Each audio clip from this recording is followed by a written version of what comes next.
He called his family from the cockpit. He told them what he was going to do. Nobody could stop him.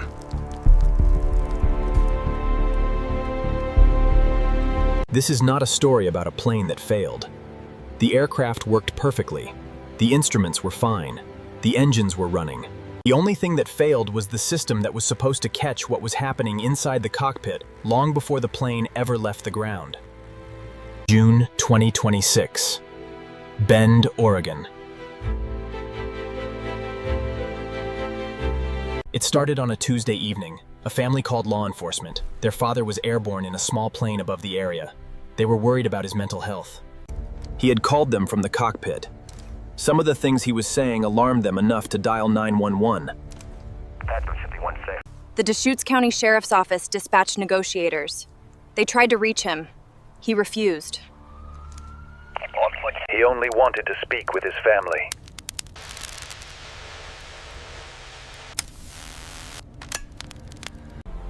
But what he was saying on those calls made his intentions clear. Crashing the plane was intentional. For hours, the aircraft circled above the forests near Bend. He was not searching for something. He was not lost. He was flying in deliberate circles on the phone with his family while negotiators listened from the ground and could do nothing. There is no procedure in any FAA manual for this scenario. No checklist. No protocol that intercepts a legally. Here is what aviation mental health screening actually looks like.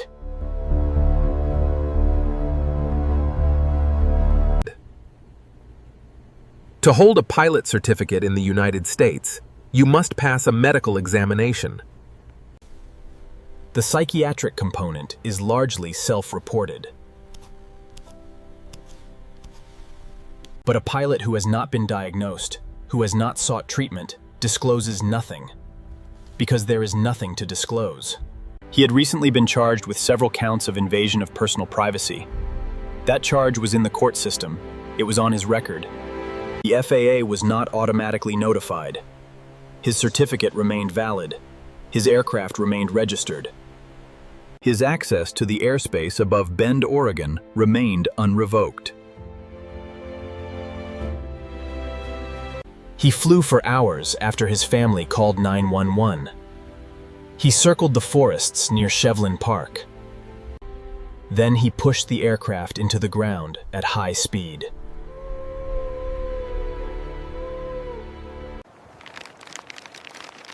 He was the only person on board.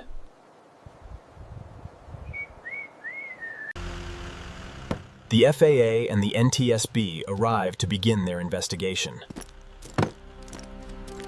Their job is to examine the wreckage, secure hazardous elements, and begin the documentation process they run through any time an aircraft goes down. But here is what their investigation will not answer. When the probable cause is intentional, the investigation closes differently.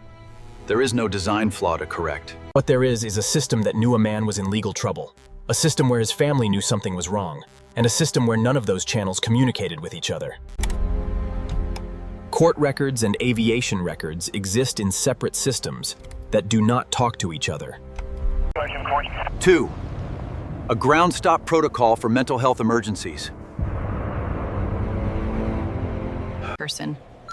Law enforcement can ground commercial flights with the right authority. For private aircraft, there is no equivalent fast response.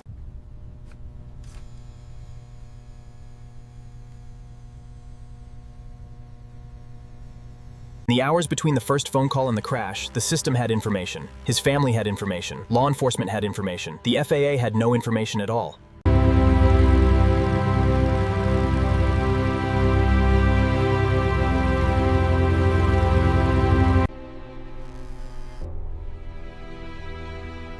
Nobody is required to check. This is not a rare scenario. Pilots experience mental health crises. It happens in every country, on every fleet, in every category of aviation. Commercial airlines require psychological evaluation from multiple sources: peer programs, employee assistance, crew resource management, multiple checkpoints before a pilot reaches the cockpit. Private aviation has none of that infrastructure. One pilot, one examiner, one form with yes and no questions. Australia requires third-party psychological evaluation for pilots above a certain medical class. The European Union moved to mandatory peer support. The gap in the system is not about most pilots. It is about the one case where the system's blind spots align perfectly with a crisis that nobody on the ground can reach. It started with a phone call. And for the next several hours, every agency that received information operated in its own separate lane. His logbook was current. His hours were logged. His certificate was valid. On paper, everything about this pilot was legal.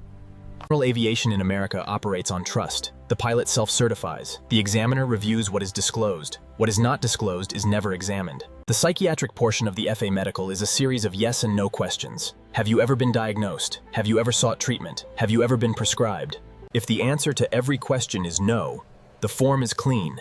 The certificate is issued. The aircraft is legal to fly. Court records in the United States are processed by clerks and entered into county databases. They do not automatically cross-reference federal aviation records. The FAA does not run daily cross-checks against criminal court databases. There is no automated flag, there is no alert, there is no system that connects them. The negotiators knew. The family knew. The sheriff's office knew. The FAA database showed nothing but a valid certificate. He circled for hours, not because he was confused, because he had already made his decision and was carrying it out on his own timeline. His family stayed on the line. They could hear him. They could not stop him. And the authorities listening could not enter the airspace without making everything worse. Then the calls stopped, and the radar track ended. The NTSB investigation will document the aircraft, the flight path, the fuel state, and the wreckage pattern. All of that is standard. None of it is the real story. The real story is the gap between what the system is designed to catch and what it actually catches when a pilot's crisis is invisible to every database that matters. Commercial aviation requires psychological evaluation from multiple examiners. Airlines have employee assistance programs, crew resource management training, peer support systems. Private aviation has none of that. One pilot, one certificate, one examiner who reviews only what is disclosed. And for millions of flights every year, that system works perfectly. Most pilots are safe. Most certificates are earned.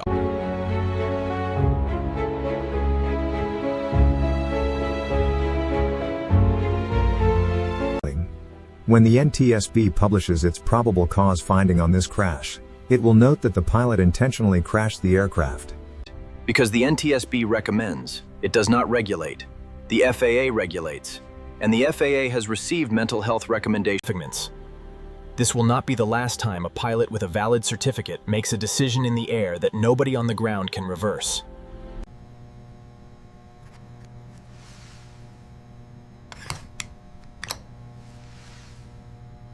And everything about that transaction is exactly legal, exactly as the system was designed, exactly as it has always been done. 3 things could change it.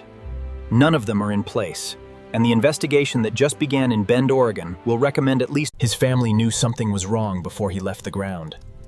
They called every number they had. They stayed on the line until they could not. The same systems that failed to connect the dots before this flight are the ones that will process the paperwork after it. Aura monitors your identity and your accounts 24/7, so no system can exploit you without warning. Link in the description. First 14 days free. If this video opened your eyes, share it. One share puts this in front of someone who has never thought about what happens when the person in the cockpit is the danger.